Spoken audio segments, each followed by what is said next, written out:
শিক্ষিত বা দুনিয়াবি শিক্ষায় শিক্ষিত হয়ে থাকি, কিন্তু বড় দুঃখের সাথে বলতে বড় দুঃখ লাগে যে আমরা ইসলাম বা দ্বীনি জ্ঞান, যেটা আমাদের অপর করাটা ফরজ, আমাদের একান্ত জরুরি, এই দ্বীনি জ্ঞান থেকে আমরা পিছিয়ে আছি।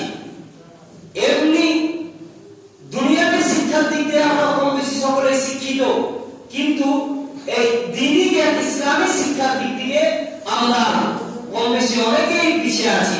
বেশিরভাগ মানুষ আমরা জানি না। যাই হোক, বক্তব্য আল্লাহ রাসূল সাল্লাল্লাহু আলাইহি ওয়াসাল্লাম বর্তমান পরিস্থিতি এবং সময়কে লক্ষ্য রেখে রাখতেন। তো ঠিক ওই রকম অনুযায়ী আজ আমরা হয়তো সকলেই বড়র সাথে মিলিত আছি, মিশে আছি যে এই মাস, এই বছর, এই সময়, এই দিন কি দিন চলছে এটা আমরা কম বেশি সকলেই জানি। বাংলা ইংরেজি সাল অনুযায়ী আমরা সকলেই জানি, কিন্তু যদি আরবির দিক থেকে দেখা যায় যে আরবির মাস এটা কি চলছে, আরবির মাসে এটা কোন সাল, কোন বছর, কি রকম সময়, কত তারিখ, হয়তো আমরা বলতে পারবো না, কারণ আমরা আরবি থেকে, দিন থেকে অনেক পিছিয়ে আছি। বাংলা মাস যদি জিজ্ঞাসা করা হয় বলে দেব আমরা, ইংরেজি মাস যদি জিজ্ঞাসা করা হয় বলতে পারবো জানুয়ারি মাসে এত তারিখ, বাংলা মাসে এত তারিখ, হয়তো আমরা বলে দিব। কিন্তু যদি আরবির মাস সম্পর্কে জিজ্ঞাসা করা হয় যে এই মাসটা কি মাস চলছে, এই মাসের কত তারিখ, আমরা বলতে পারবো না। যাই হোক, এই মাস কেন্দ্রিক আজ আলোচনা করব ইনশাআল্লাহ। যেমন ভাবে আরবি মাস দিক দিয়ে বাংলা ইংরেজি মাস দিয়ে গণনা রয়েছে, যেমন ইংরেজি মাসে জানুয়ারি মাস চলছে, ঠিক সেইভাবে আরবি মাসের গণনা রয়েছে। আরবি মাস দিক দিয়ে দেখতে গেলে আমরা বর্তমানে যে মাসের উপর পা দিয়ে রয়েছি, যে মাসকে আমরা নিয়ে চলছি, এই মাসটা হচ্ছে শাবান মাস।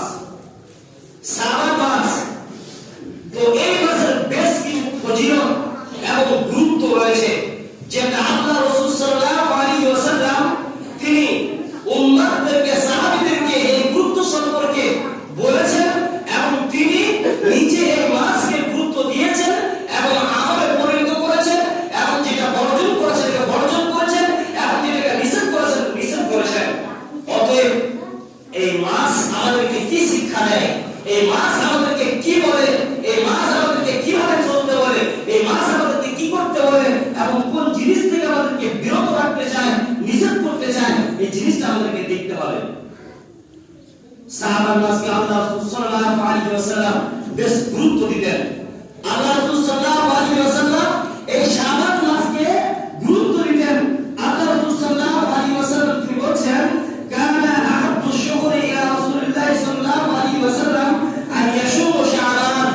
আল্লাহ রাসূল সাল্লাল্লাহু আলাইহি ওয়াসাল্লামের কাছে সবথেকে গুরুত্বপূর্ণ মাস এবং আল্লাহ রাসূল সবথেকে যেটা ভালোবাসতেন সেটা হচ্ছে এই মাসের সিয়াম। এই মাসে কি করতেন? সিয়াম পালন করতে পছন্দ করতেন। অন্য হাদিসে আল্লাহ রাসূল সাল্লাল্লাহু আলাইহি ওয়াসাল্লাম আরো বলেছেন যে আল্লাহ রাসূল সাল্লাল্লাহু আলাইহি ওয়াসাল্লাম আল্লাহ রাসূল সাল্লাল্লাহু আলাইহি ওয়াসাল্লাম তিনি বলেছেন এই মাসে সিয়ামকে বড় পছন্দ করেন। এই মাসে সিয়াম রাখতে রমাদানের পরে পরে সবথেকে মহব্বত, সবথেকে ভালোবাসতেন এই শাবান মাসের সিয়াম। আয়েশা রাদিয়াল্লাহু তাআলা আনহা তিনি বলেছেন যে আল্লাহ রাসূলকে ফামা রাআইতু রাসূলুল্লাহ সাল্লাল্লাহু আলাইহি ওয়াসাল্লাম, আমি আল্লাহ রাসূলকে ইস্তিকমালা পরিপূর্ণ সিয়াম পালন করতে, পরিপূর্ণ কোন মাসে সিয়াম পালন করতে দেখিনি, রমাদান ছাড়া, ইল্লা রমাদান, রমাদান ছাড়া আর অন্য কোন মাসে পরিপূর্ণ সিয়াম পালন করতে দেখিনি। তারপরে তিনি বলছেন ওয়ামা রাআইতুহু আকসা, এবং আমি দেখিনি আল্লাহ রাসূল সাল্লাল্লাহু আলাইহি ওয়াসাল্লামকে অধিক বেশি সিয়াম পালন করতে। যেই মাসে তিনি সবথেকে বেশি সিয়াম পালন করতেন সেই মাসটা হচ্ছে শাবান মাস।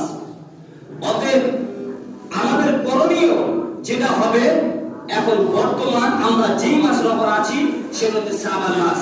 আমি আপনাদেরকে জানাতে চাই বা বলছি এই কারণে, যেটা শাবান মাস চলছে, আমাদের গর্বের হবে, আমাদের করণীয় হবে যে এই মাসে আপনার শুরু থেকে ওই আল্লাহ রাসূল সাল্লাল্লাহু আলাইহি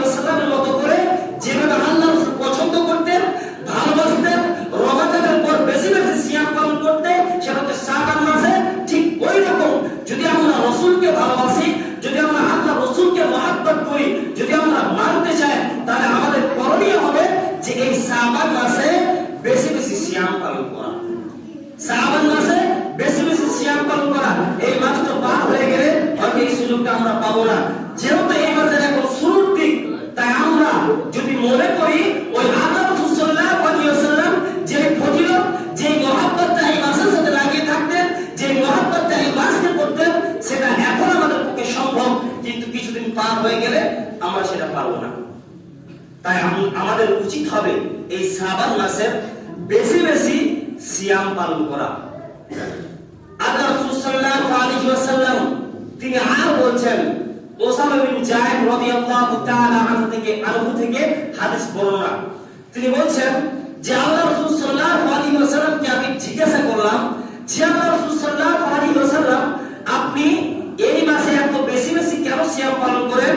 ওয়ালা আরাকা তাসুমু মিন সাহারিন, এই মাসে এত বেশি বেশি কেন সিয়াম পালন করেন? আপনাকে তো অন্যান্য মাসে বা বাকি যে 12 মাসগুলি রয়েছে ওই মাসগুলির মধ্যে আপনাকে এই মাসে যত বেশি সিয়াম পালন করতে দেখি, আর অন্যান্য মাসে এত বেশি সিয়াম পালন করতে দেখি না। তো এর কারণটা কি? আপনি কেন বেশি এত সিয়াম পালন করেন এই মাসটাতে? আল্লাহ রাসূল সাল্লাল্লাহু আলাইহি ওয়াসাল্লাম তিনি জবাবে বলছেন, তিনি উত্তর দিচ্ছেন যে জাকা শাহরান ইয়াকুলু নাস, যে এই মাসটা এমন একটা মাস, এই মাসটা এমন একটা মাস যেটা রমজান, রজব এবং রমজানের মধ্যবর্তী একটা মাস। আমরা হয়তো আরবির মাস জানি না, যদি জানতাম তাহলে বুঝতে পারতাম শাবান মাসটা আরবির মাসের দিক থেকে আপনার নাম্বার হিসেবে 8 নম্বর মাস, 8 নম্বর মাস। আর তার আগে রয়েছে আপনার রজব মাস এবং তার পরে রয়েছে রমজান মাস। এই রমজান এবং রজবের মধ্যবর্তী একটা মাস রয়েছে যার নাম হচ্ছে শাবান মাস। আল্লাহ রাসূল সাল্লাল্লাহু আলাইহি ওয়াসাল্লাম ওসামা বিন যায়েদ রাদিয়াল্লাহু তাআলা জিজ্ঞাসা করছেন যে আল্লাহ রাসূল আপনি এই মাসে এত বেশি বেশি কেন সিয়াম পালন করেন? আল্লাহ রাসূল সাল্লাল্লাহু আলাইহি ওয়াসাল্লাম জবাবে উত্তর তিনি বলছেন যে এই মাসটা এমন একটা মাস যেটা রজব এবং রমজান, এই মাস দুটি মধ্যবর্তী মাস কেন বলেন? কারণ আমরা জানি যে আরবির মাস হিসেবে গণনা মাস 12টি মাস, তার মধ্যে 4টি হারাম মাস রয়েছে, 4টি হারাম মাস রয়েছে, তার মধ্যে একটা হচ্ছে রজব। এটা রজব এই কারণে গুরুত্বপূর্ণ মাস হিসেবে বললেন, রজব মাস একটা হারাম মাস হিসেবে সম্মানিত মাস হিসেবে আখ্যায়িত হয়ে আছে, তাই এটা রজব মাস। আর তার পরবর্তী রয়েছে আপনার শাবানের পর যে মাসটা রয়েছে সেটা রমজান মাস। রমজান মাসের গুরুত্ব এবং ফজিলত সকলে আমরা কম বেশি জানি, তাই এর পরবর্তী মাস রমজান এবং তার আগের মাস রজব, এই দুটি মাসের মধ্যে মধ্যবর্তী মাস হচ্ছে শাবান। এই মাস দুটিকে কেন্দ্র করে এই মধ্যবর্তী মাস যেটা রয়েছে, আল্লাহ রাসূল সাল্লাল্লাহু আলাইহি ওয়াসাল্লাম বলছেন যে মানুষ গাফেল হয়ে থাকে, মানুষ উদাসীন হয়ে থাকে, মানুষ সেটার দিকে তর্ক করে না, কারণ ওই দুটি মাস গুরুত্বপূর্ণ মাস, তাই এর মধ্যবর্তী মাসে মানুষ গাফেল হয়ে যায়, মানুষ উদাসীন হয়ে যায়। আর আরো একটা গুরুত্বপূর্ণ মাস আপনি শুনে নিন, এই মাসটা কত গুরুত্বপূর্ণ। আল্লাহ রাসূল সাল্লাল্লাহু আলাইহি ওয়াসাল্লাম তিনি বলছেন সাপ্তাহিক আমি 2 দিন সিয়াম পালন করতে ভালোবাসি, একটা হচ্ছে সোম এবং দ্বিতীয় হচ্ছে বৃহস্পতি। এই 2 দিন সিয়াম পালন করতে কেন বেশি ভালোবাসেন? কারণ এই 2 দিন, বৃহস্পতিবার দিন আপনার সাপ্তাহিক একটা যে আপনার ভালো কাজ খারাপ কাজের একটা রিপোর্ট, আপনি 1 মাস কাজ করবেন বা কোনো কিছু জিনিস কাজ করবেন, তার একটা রিপোর্ট পেশ আপনাকে করবে। ঠিক এইরকম ভাবে সাপ্তাহিক একটা রিপোর্ট আল্লাহ পাক রব্বুল আলামিনের যেটা পেশ করা হয়, সাপ্তাহিক রিপোর্ট, সেটা বৃহস্পতিবার দিন পেশ করা হয়। অতএব ওই দিন ওই জন্য আমি সিয়াম পালন করতে ভালোবাসি। ঠিক সেরকম ভাবে 12 মাস গোটা একটা বছর মানুষ যত ভালো কর্ম করেছে, যত খারাপ কর্ম করেছে, সে যেটাই করেছে না কেন সেইটাকে একটা লিপিবদ্ধ করে একটা আপনার রিপোর্ট বানানো হয়, আর ওই রিপোর্টটা যেই মাসে পেশ করা হয় সেটা হচ্ছে শাবান মাস। আল্লাহ রাসূল সাল্লাল্লাহু আলাইহি ওয়াসাল্লাম তিনি বললেন যে আমি ভালোবাসি, আমি পছন্দ করি যখন আল্লাহ পাক রব্বুল আলামিনের কাছে আমার বাৎসরিক একটা রিপোর্ট যেটা পেশ করা হবে, বাৎসরিক রিপোর্টটা যখন আল্লাহর কাছে জমা করবে, তখন আমি ভালোবাসি, পছন্দ করি যে আমি যেন সিয়াম অবস্থায় থাকি, আমি যেন সিয়াম অবস্থায় থাকি, এটা আমি পছন্দ করি। আল্লাহ রাসূল সাল্লাল্লাহু আলাইহি ওয়াসাল্লামের আমলনামাটা, বাৎসরিক আমলনামাটা পেশ করা হতো, তাই আল্লাহ রাসূল সাল্লাল্লাহু আলাইহি ওয়াসাল্লাম তিনি ভালোবাসতেন যাতে আমি সিয়াম অবস্থায় থাকি। তাই বলে কি আমার আপনার ওই বাৎসরিক রিপোর্টটা পেশ করা হবে না? অবশ্যই আমার আপনার বাৎসরিক রিপোর্টটা এই মাসেই পেশ করা হবে। অতএব আল্লাহ রাসূল সাল্লাল্লাহু আলাইহি ওয়াসাল্লাম তিনি যেইভাবে ভালো ভালোবেসে মহাব্বত করে তিনি কি করতেন? সিয়াম পালন করতেন। অতএব আমরা যদি চাই যে আমাদের রিপোর্টটা, বাৎসরিক রিপোর্টটা ওই রোজা অবস্থায়, সিয়াম অবস্থায় আল্লাহর কাছে পৌঁছে যাক, আল্লাহর কাছে জমা হোক, তাহলে আমরা অবশ্যই এই মাসে বেশি বেশি সিয়াম পালন করব। স্পষ্ট আমরা হয়তো বুঝতে পারলাম যে কেন আল্লাহ রাসূল এই মাসে বেশি বেশি সিয়াম পালন করতেন। আর সাহাবারা জিজ্ঞাসা করলেন, তার উত্তরটাও কত তাৎপর্যভাবে বা বিশ্লেষণ করে আল্লাহ রাসূল সাল্লাল্লাহু আলাইহি ওয়াসাল্লাম বুঝিয়ে দিলেন যে কেন আমি বেশি বেশি সিয়াম পালন করি। অতএব আমরা যারা এখন বর্তমানে সুস্থ অবস্থায়, শরীর চাঙ্গা রয়েছে, আমাদের কোনো অসুবিধা নেই, আমরা অবশ্যই প্রত্যেকের কর্তব্য হবে যে এই মাসে বেশি বেশি করে সিয়াম পালন করা। প্রত্যেকের কর্তব্য হবে যে বেশি বেশি এই মাসে সিয়াম পালন করব আমরা ইনশাআল্লাহ। আবু মুসা আল-আশআরী রাদিয়াল্লাহু তাআলা থেকে একটা হাদিস বর্ণনা আপনাদেরকে শুনিয়ে দিই। আমরা এই মাসে এই যে করণীয় গুলো আমি বললাম আপনাদেরকে, যে করণীয় বা যে কাজটা, যে আমলটা আল্লাহ রাসূল সাল্লাল্লাহু আলাইহি ওয়াসাল্লাম করতেন, এটা তো আমরা করি না, বরঞ্চ এই মাসকে কেন্দ্র করে, এই মাসকে লক্ষ্য রেখে, এই মাসকে সামনে রেখে আমরা কিছু বিদআতে মুক্ত হয়ে যাই। আমরা কিছু বিদআত করে ফেলি। ভালো আমরা করি না, কিন্তু বিদআতটা অবশ্যই অবশ্যই করি। হাদিস আপনাদেরকে তার আগে একটা হাদিস শুনে কিছু বিদআতের কথা এই মাসকে কেন্দ্র করে কিছু বিদআত আমরা করে থাকি, সেটা একটা একটা করে বলবো ইনশাআল্লাহ। তার আগে এই মাসকে লক্ষ্য রেখে যে হাদিস আমাদের সামনে, সকলের সামনে আমরা যে হাদিসটাকে বেশি মানি বা মনে করি, যদিও এই হাদিসটা অনেক আলেম ওলামা বিদ্যাগণ জয়ী বলছেন, আবার অনেক আলেমগণ হাসান বলছেন। অর্থাৎ হাসান অর্থাৎ আপনার গ্রহণযোগ্য হাদিস, মনে করি না হাদিসটা গ্রহণযোগ্য, আপনাদের সামনে ব্যক্ত করছি। হাদিস হাসান অর্থাৎ গ্রহণযোগ্য, সেটা কি?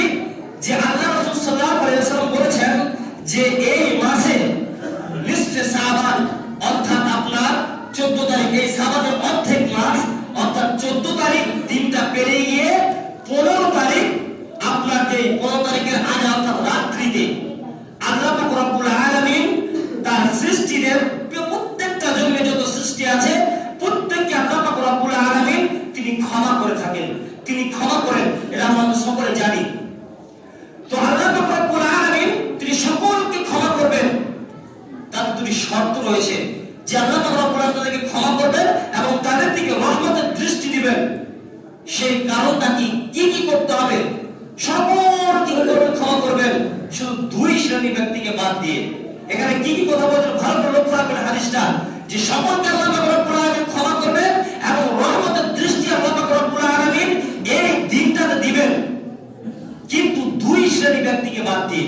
তার মধ্যে একটা হচ্ছে যে আল্লাহর সাথে অংশীদার স্থাপনকারী, যারা আল্লাহর সাথে শিরক করে, যারা মনে করে যে ওলিরা আপনাকে রিজিক দিতে পারে, যারা মনে করে যে ওলিদের কাছে মাথা নত করলে সন্তান পাওয়া যায়, যারা মনে করে ওলিদের কাছে মাথা নত করলে আরো কিছু পাওয়া যায়, গায়বুল্লাহর কাছে, তাদের কাছে তাদের নামে কিছু জমা করলে কিছু পাওয়া যায়, এই যে বিশ্বাস, এই বিশ্বাসটা যদি রাখে, এটাই হচ্ছে অংশীদার, এটাই হচ্ছে শিরক। এই শিরক যদি কারোর কাছে থাকে, এইরকম ব্যক্তিকে আল্লাহ পাক রব্বুল আলামিন সেদিন ক্ষমা করবেন না, তাদেরকে দৃষ্টি দিবেন না। এবং আরেক শ্রেণীর ব্যক্তিদেরকে বললেন যারা বিদ্বেষ পোষণকারী, বিদ্বেষ, মনের মধ্যে হিংসা, ভাই ভাই হিংসা, আপনার যায় যায় হিংসা, আপনার দুই বন্ধু বন্ধুদের হিংসা, ভাই ভাই হিংসা, এক আরেক অন্য আরেকের প্রতি হিংসা, এক বিদ্বেষ পোষণকারী, যারা একে অপর প্রতি হিংসা রাখে, আপনার 10 দিন 15 দিন 1 মাস 2 বছর, আপনার 10 বছর দেখবেন ভাই ভাই মেললে, আপনার পারিবারিক মেললে একে অপরের সাথে বিচ্ছেদ হয়ে আছে, আপনার বিদ্বেষ পোষণ করে আছে, হিংসা রেখে আছে। এইরকম ব্যক্তি যদি কেউ থাকে, আল্লাহ রাসূল সাল্লাল্লাহু আলাইহি ওয়াসাল্লাম বললেন ওই রকম ব্যক্তিকে মাফ করবেন না। দ্বিতীয় নম্বর ব্যাপারে যেটা বলছে যে তার আরেকটা ব্যাখ্যা, যে যারা বিদআতকারী, নতুন কিছু উদ্ভাবন করলো, দিনের ক্ষেত্রে নতুন কিছু সৃষ্টি করলো, নতুন কিছু তৈরি করলো, তাদেরকে আল্লাহ পাক রব্বুল আলামিন মাফ করবেন না, তাদের দিকে রহমতের দৃষ্টিও দিবেন না। এখানে আমরা যতটুকু বুঝলাম, এখানে কেবলমাত্র আল্লাহ পাক রব্বুল আলামিন শিরকের প্রতি আপনার মাফ করবেন না, রহমতের দৃষ্টি দিবেন না, এবং বিদ্বেষ পোষণকারী এবং বিদআতি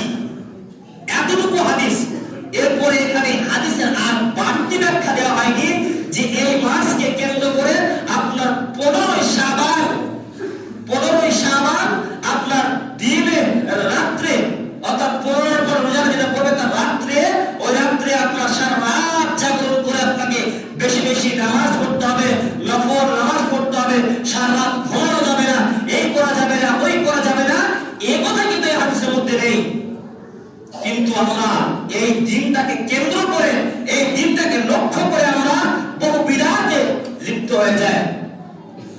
এলো খুশির বারাত নিয়ে সবে বারাত, এলো খুশির বারাত নিয়ে সবে বরাত। আমরা সকলেই জানি সবে বরাত নামে আমরা এই দিনটাকে পালন করে থাকি, এই দিনকে আমরা মেনে থাকি সবে বরাত। কত খুশি নিয়ে এসেছে সবে বরাত নাম নিয়ে।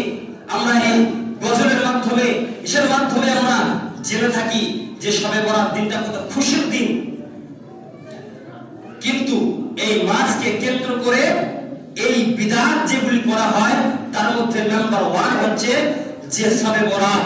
এই নামটা দেয়াই হচ্ছে বিদআত, সবে বরাত নাম দেয়াই হচ্ছে বিদআত।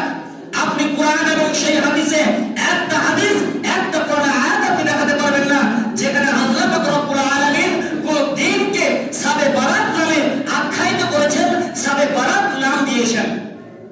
আল্লাহ পাক রব্বুল আলামিন কোরআনে দিয়েছেন ইন্না আনজালনাহু ফি লাইলাতিল কদর, কদরের নামে আখ্যায়িত করেছেন। কদর রাত রয়েছে, আর এই কদর রাতে ফজিলত এবং সারাত জাগরণ করে আমাদের কি করতে হয়, ইবাদত করতে হয়, এটা আমরা সকলেই জানি। আমরা অনেকে হয়তো মনে করি এই শবে বরাতের রাতে এই বিস্ফোর সাবান যেটা বলা হচ্ছে যে সাবান অর্ধেক মাস অর্থাৎ 15 তারিখের রাতে আপনার কি করা হয়, মানুষ জাগরণ করে বেশি বেশি ইবাদত করবে, নফল নামাজ পড়বে, তাহাজ্জুদ পড়বে, যত পারবে নামাজ পড়বে, আল্লাহ পাক রব্বুল আলামিন তার গুনাহ খাতাকে maaf করবে। এই ক্ষেত্রে ভাগ্য নির্ধারণ করা হয়, ভাগ্যকে আপনার তাকদীরকে পরিবর্তন করা হয়। এটা আমরা মনে করি যে শবে বরাত রাতে, কিন্তু এটা আদা টাটকা মিথ্যা কথা এবং যেই হাদিস, এটাই হচ্ছে বিদআত। যেদিন ভাগ্য পরিবর্তন হয় বা ভাগ্য নির্ধারণ করা হয় সেটাতে লাইলাতুল কদরের রাত, এবং এটা আল্লাহ পাক রব্বুল আলামিনের নাম করলে একটা রাত, যেটা আমরা সকলেই স্পষ্ট জানি। যে সূরা, পরিচিত সূরা আমরা সকলেই জানি। এই রাত্রে তাকদীর, ভাগ্য পরিবর্তন হয়, ভাগ্য এক বছরের জন্য ভাগ্য আপনার লেখা হয় না, সেটা লাইলাতুল কদরের শবে বরাত রাত্রে কিন্তু নয়। অতএব আমরা যে বিদআত থেকে ফিরে আসবো, এই বিদআতকে বর্জন করব। শবে বরাত নামে আমরা যে বিদআত পালন করছি, এই বিদআতকে আমাদেরকে কি করতে হবে, বাতিল করতে হবে, পরিত্যাগ করতে হবে।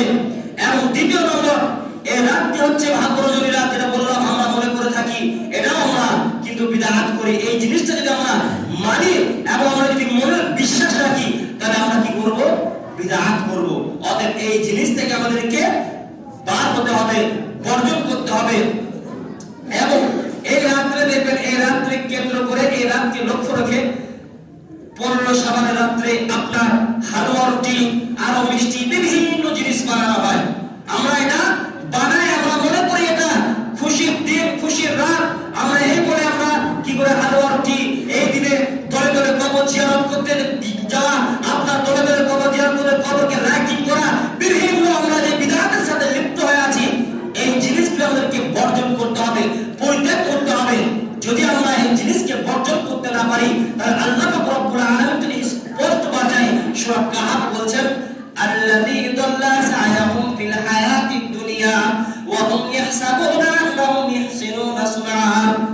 যারা পৃথিবীর বুকে যারা গোমরাহ হয়ে আছে, যাদের চেষ্টা এবং প্রচেষ্টা এই দুনিয়ার বুকে ব্যর্থ, তাদের চেষ্টা প্রচেষ্টা তার কিয়ামতের দিনে কোনো কাজে আসবে না। তারা কারা? আল্লাহ পাক রব্বুল আলামিন তিনি বলছেন, উলাইকা, তারা হচ্ছে ওই ব্যক্তি, তারা হচ্ছে ওরা যারা আল্লাহ পাক রব্বুল আলামিনের আয়াতকে অস্বীকার করে এবং আল্লাহ পাক রব্বুল আলামিনের সাথে সাক্ষাৎ হওয়াকে তারা অবিশ্বাস করে, অস্বীকার করে। তারা কাল কিয়ামতের দিনে তাদের ওজনের জন্য এবং তাদের মাপের জন্য কোনো কিছুই থাকবে না।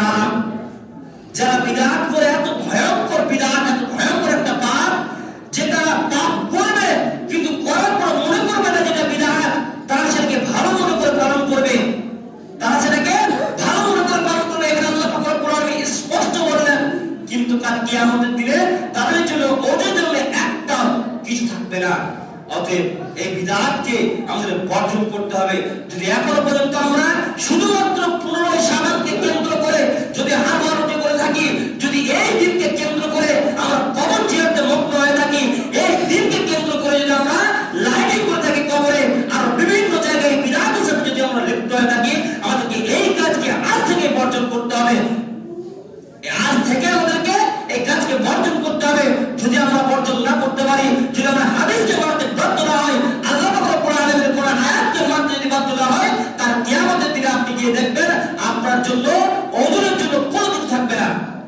অতএব এই জিনিসগুলো আমাদেরকে ভাবতে হবে, বোঝার চেষ্টা করতে হবে, আমাদের এই জিনিসগুলোকে বর্জন করতে হবে।